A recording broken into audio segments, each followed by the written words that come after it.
周日，执政联盟自民党和公民党赢得125个席位中的至少70个席位，取得了决定性的胜利。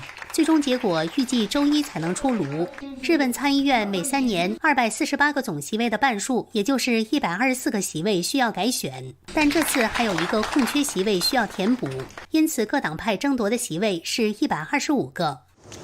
周日的选举中，执政联盟不仅保住了多数席位，还比改选前增加了席位。这一投票结果将加强岸田对权力的控制。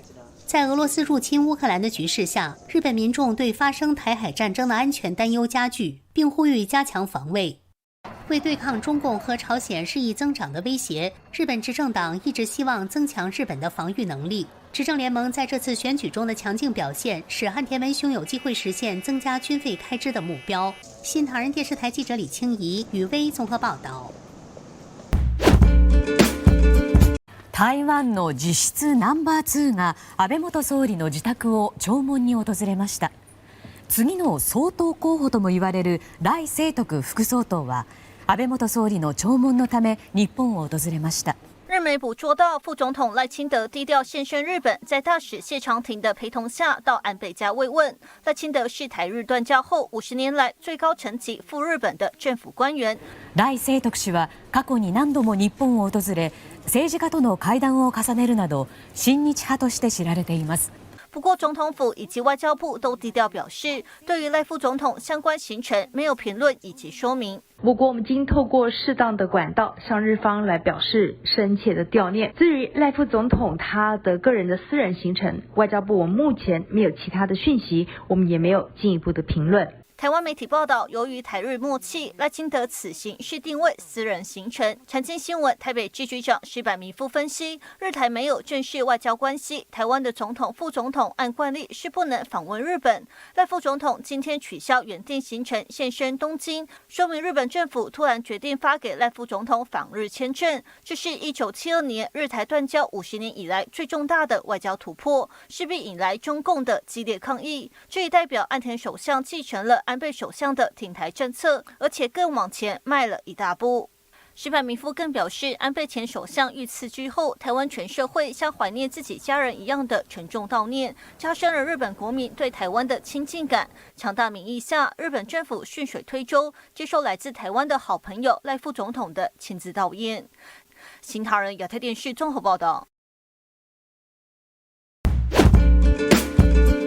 Для восполнения больших потерь личного состава украинским военным командованием увеличена отправка на передовую неподготовленных авиаций артиллерийского подразделения Вооруженных сил Украины и складу с боеприпасами на территории керамического комбината в городе Славянск.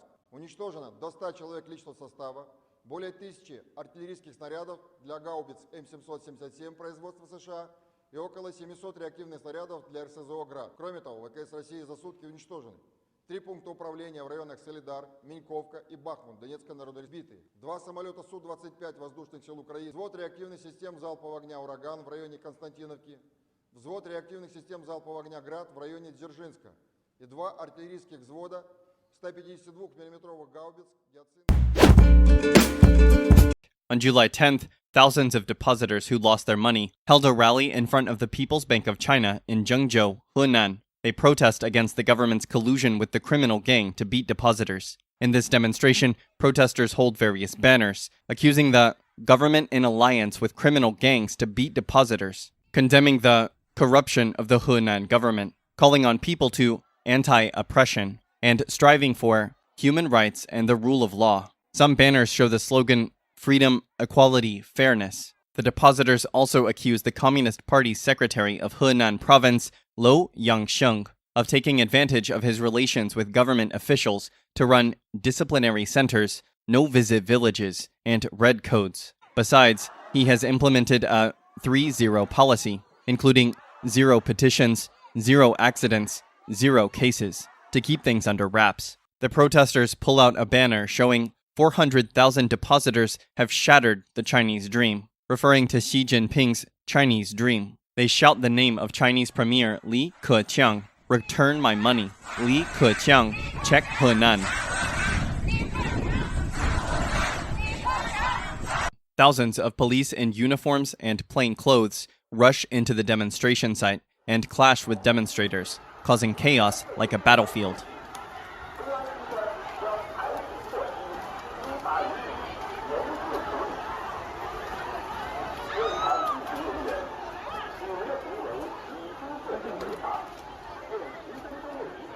Many depositors get injured. Some have bleeding in their eyes. Some suffer painful bleeding mouths. A disabled man is beaten to the point of a coma. Police in white attack the masses, kicking and beating protesters along the way. A protester is so angry that he hangs himself to death on a tree. Many people were arrested and taken into a bus. In recent months, the fraud of 4 village banks in Henan has left deposits of 400,000 households disappeared. Depositors keep protesting for their rights to retrieve money. However, they have constantly suffered oppression from local police and unidentified forces. Authorities even use anti-epidemic measures to turn the mobile phones of depositors into red codes to restrict their travel. After the demonstration, as of 1:30 the same day, the demonstration venue has been cleared. The street has washed the blood away as if nothing happened. According to Sina Finance, Song Zhiyong, new director of the Civil Aviation Administration of China, CAAC, revealed in a July 8th meeting that the aviation industry hit a low in the first half of 2022, with an overall loss of $16 billion. This record loss contradicts the plans and hopes of China. In January, China planned to recover the aviation sector, turning previous losses into profits in 2022. Under a 33-point stimulus package, airlines would receive significant aid from the central government, including emergency loans of $22.4 billion and a bond issuance quota of $30 billion. According to Asia Times, China's aviation sector hopes to see an improvement in its operations this summer, rebounding since mid-May. However, in the meeting held on July 8th, Song Zhiyong pointed out that due to the repeated impact of the COVID-19 epidemic, the industry performance fell into a trough in the first half of the year, with only nearly 3,000 flights per day. That accounts for only 17.8% of the same period in 2019, making it the lowest level so far. Since the epidemic, the cumulative loss has been about $45 billion. The first half of 2022 recorded over $15 billion, exceeding the losses in 2 previous years. The industry's liability-to-assets ratio, LA, has reached 82.2%, up nearly 12% compared with that before the pandemic. 12 airlines show the LA ratio exceeding 100%, pushing them into serious insolvency. According to Song Zhiyong, civil aviation has faced unprecedented difficulties in the first half of this year. He listed some difficulties, such as a sharp rise in international oil prices and fuel costs, the depreciation of the RMB against the US dollar, and the consumption of anti-epidemic materials.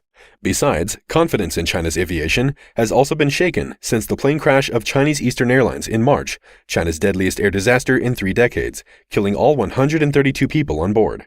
China's Tibet Airlines plane crash also made people worry about Chinese airline safety. In May, the plane burst into flames after veering off the runway. The accident caused 36 passengers to be hospitalized with minor injuries, and the fire damaged the aircraft. The incoming summer is a good opportunity for domestic airlines to reduce losses because summer is one of the 2 most profitable periods for domestic airlines. The other is spring. Nevertheless, Song said the industry would face a challenging task in the second half. The repeated epidemics in many parts of the nation have reduced the industry's confidence in recovery during the summer. Song says that it is extremely difficult to achieve this year's business target according to the current situation. We begin with the Chinese Foreign Minister Wang Yi's trip in Southeast Asia. Wang met with Indonesian President Joko Widodo in Jakarta. The two discussed cooperation in the fields of infrastructure and health. He also paid a visit to the ASEAN Secretariat in Jakarta. Our correspondent Sakina Aluwaliat has the details. Foreign Minister Wang Yi and President Joko Widodo started off their meeting by talking about the Russia and Ukraine crisis. This was also mentioned during Wang Yi's speech at the ASEAN Secretariat in Jakarta. He said that the world should not be pressured to take sides and instead work together to find a solution to resolve the conflict in Ukraine. Widodo and Wang Yi went on to discuss China and Indonesia relations, especially in terms of trade. They would like to see more Indonesian products enter the Chinese market in the coming years. And they also discussed several ongoing projects between China and Indonesia, including efforts to complete the high-speed railway, one of the biggest investment projects here in Indonesia. Aside from that, ways to curb the COVID-19 pandemic were also at the top of the agenda. Many countries are still bouncing back from the impact of the pandemic, Indonesia being one of them. And China completely supports Indonesia in building a regional vaccine center and is ready to help the country increase its vaccine production if necessary as well. Overall, Minister Wang Yi mentioned that he would like China to be more involved with Indonesia in multiple areas such as political, economic, and cultural. He believes a tighter relationship with Indonesia will not only help both countries grow stronger, but also maintain the stability. 7月10日清晨5点刚过，2-3千名储户聚集在中国人民银行郑州支行前的台阶上，打出中英文横幅标语，高喊口号，要求银行还钱。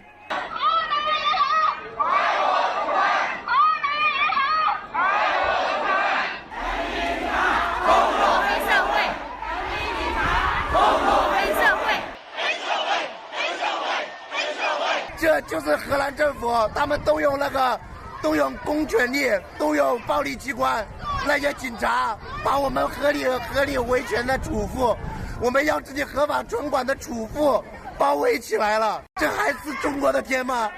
这还是中国吗？救救这些老百姓，救救这些储户吧！当天上午11点左右，大批警察到维权现场暴力抓人。现场处级人员，你们的行为已经涉嫌违法。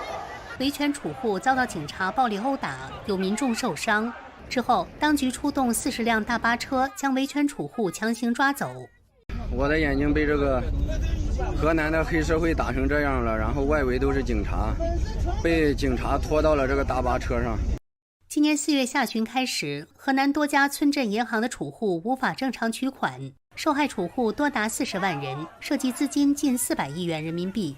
7月7日晚上起，又有多名河南村镇银行的储户突然发现自己的健康码无故变红，他们质疑到底是谁在背后给银行撑腰。行业人士指出，河南的银行暴雷不仅是中国银行信用体系崩溃的问题，也是整个国家信用体系沦丧的标志之一。新唐人电视台记者赵凤华、刘芳综合报道。